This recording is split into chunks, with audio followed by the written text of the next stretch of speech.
For the next part of this, we're going to create and insert images. To make our lives easier, we need to create our own folder.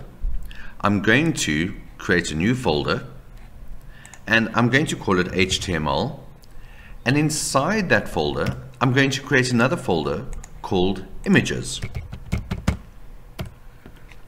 The notepad file that we've been working on, we need to save in the HTML folder. File, save as. I'm going to go to my network drive.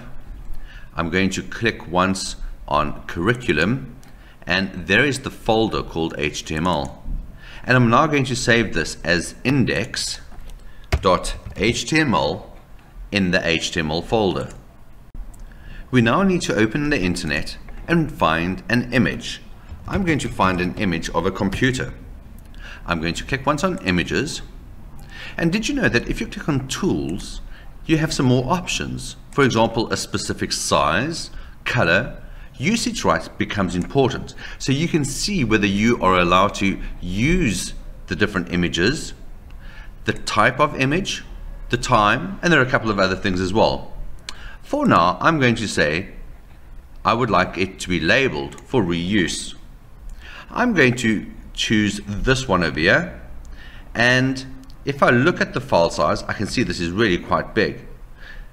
So perhaps if I move to this one is a better size, it's not quite as big, so I'm going to select this one. I'm now going to right click and save this image, and we need to save this image into our images folder. I'm going to go back to my personal documents, curriculum, HTML, and there's the folder called images. I'm also going to rename this image to image 1, and I'm now going to click on save. In our notepad document, we need to decide where we're going to put our image. I'm going to scroll down, and perhaps before the big paragraph I'm going to create a little bit of space. I'm going to press tab twice, and we now need to type how to insert an image. So it starts off with the brackets img space src is equal to, and this becomes very specific. It has to be exactly right. Also, if you have images as a capital I, then you need to put in images as a capital I, and you then need to type the name of the image, and if, for example, it's a PNG or if it's a JPEG, make sure that that's right. Once you've then saved that, let's go see what that looks like. So here you can see the file that we've been working on, and here's the picture that we've inserted just above all of our paragraph. Although this image does look very big, so let's try and resize that.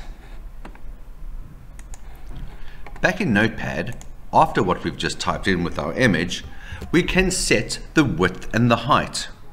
I'm going to save this again, and I'm now going to go back to our website, and I'm going to refresh this, and you can see perhaps it's not quite the right size.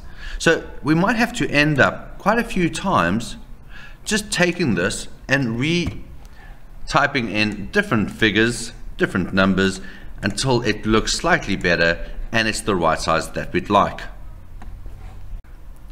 Let's now have a look at inserting hyperlinks to other websites.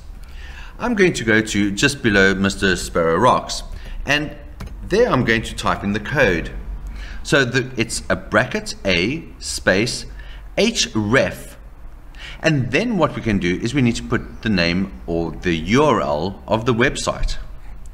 What I normally do is cheat a little bit, and I go to the website, which I then copy the URL from the top. Once I've copied that, I can then paste it in, and then we need to close our brackets. After that, we would like to say, what would you like to say?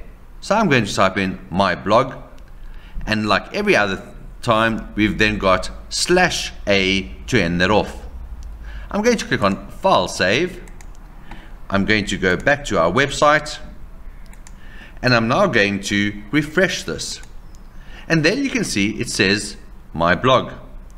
And if you look carefully at the bottom, When I move my mouse over that, it will hyperlink to that blog, and if I click once on it, it will then take me to that website.